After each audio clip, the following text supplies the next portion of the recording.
Bangladesh supreme কোর্টের senior আইনজীবী, বাংলাদেশ জামাত ইসলামের কেন্দ্রীয় নির্বাহী পরিষদের সাবেক সদস্য এবং কেন্দ্রীয় অ্যাসিস্ট্যান্ট সেক্রেটারি জেনারেল,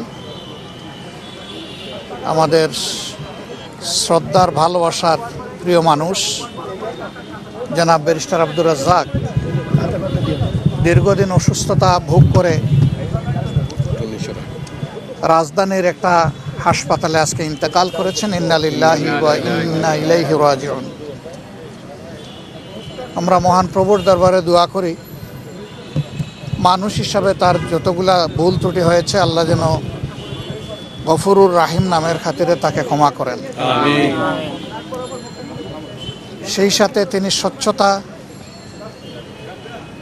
এবং দক্ষতার সাথে আইন অঙ্গনে যে সেবা দিয়ে গিয়েছেন, আল্লাহ যেন তার এই সেবাটাকে কবুল করেন এবং আইনের জগতে আইনের শাসন প্রতিষ্ঠায় তার এই অবদান যেন আগামীর বাংলাদেশকে সাহায্য করে আল্লাহ যেন আমাদেরকে সেইভাবে কবুল করেন।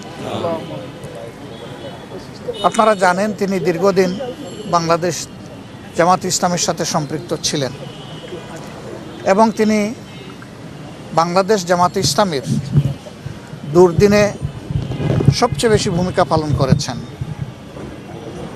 92 সালে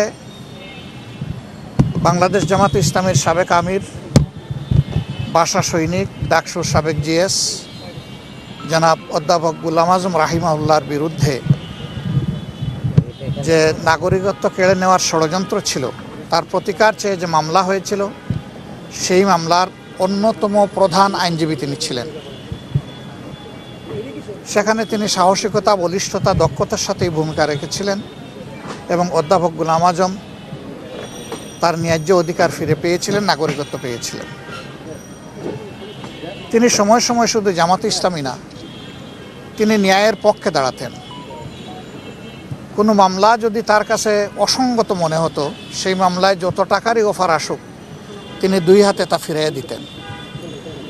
তিনি এথিক্সের বাইরে গিয়ে কখনো কোনো মামলা নিয়েছেন, তার কোনো চিহ্নিত প্রতিপক্ষ এটা বলতে পারবে না, এর কোনো নজির নেই। কাজেই তিনি তার পেশাগত জীবনে খুবই স্বচ্ছতার সাথে তার দায়িত্ব পালন করেছেন। জামাত নেতৃবৃন্দ এবং জামাত ইসলামের বিরুদ্ধে 2010 সাল থেকে যে ক্র্যাকডাউন হয়েছিল, এখানে তিনি জামাতে ইসলামীর পক্ষে প্রধান কৌশলী ছিলেন। চিফ ডিফেন্স লয়ার হিসাবে তিনি তার দায়িত্ব, তার পেশাগত দায়িত্বের বাইরে গিয়েও তিনি অনেক কিছু করেছেন, যেটা আমাদেরকে চিরদিনের জন্য ঋণী করে রেখেছে। তার এই সমস্ত ঋণ পরিশোধ করার কোনো শক্তি বাংলাদেশ জামাত ইসলামের নেই। তবে মহান রবের দরবারে দোয়া করব, আল্লাহ যেন তার সমস্ত নেক অবদানকে কবুল করে তার মধ্যে অফুরন্ত বারাকা দেন। তিনি যে অনন্ত সফরে আজকে যাত্রা শুরু করলেন, আল্লাহ পাক যেন তার বান্দার সঙ্গী হয়ে যান এবং তার রহমতের ফিরিস্তাদেরকেও যেন সঙ্গী বানিয়ে দেন। কিছুক্ষণ পরেই হয়তো আমরা জানাজা শেষ করে আজকে হোক আগামীকালকে হোক আমরা তাকে দাফন করব। তখন মাটির একটি পর্দা গোটা দুনিয়া থেকে তাকে বিচ্ছিন্ন করে ফেলবে, কিন্তু আমরা আল্লাহকে সাক্ষী রেখে বলতে চাই, আমাদের হৃদয়ের সাথে তার সম্পর্ক কখনো বিচ্ছিন্ন হবে না।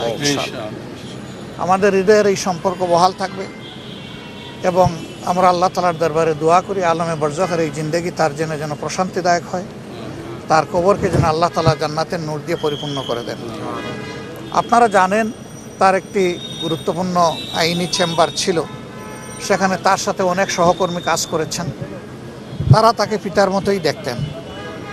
তার 2 জন ঔরসজাত সন্তান আছেন, কিন্তু বাকিরা তাকে পিতা বলেই মনে করতেন।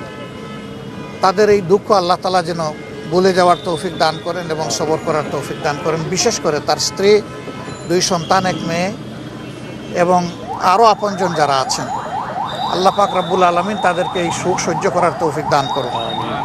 আইনি অঙ্গনে তার বিদায় নেওয়ার মধ্য দিয়ে যে শূন্যতার সৃষ্টি হলো, আল্লাহ রাব্বুল আলামিন আরও যোগ্যতা সম্পন্ন মানুষের অঙ্গনে তৈরি করে বাংলাদেশের মানুষকে যেন আল্লাহ তাআলা উপহার দেন, সেই দোয়াও আমরা আল্লাহর দরবারে করি।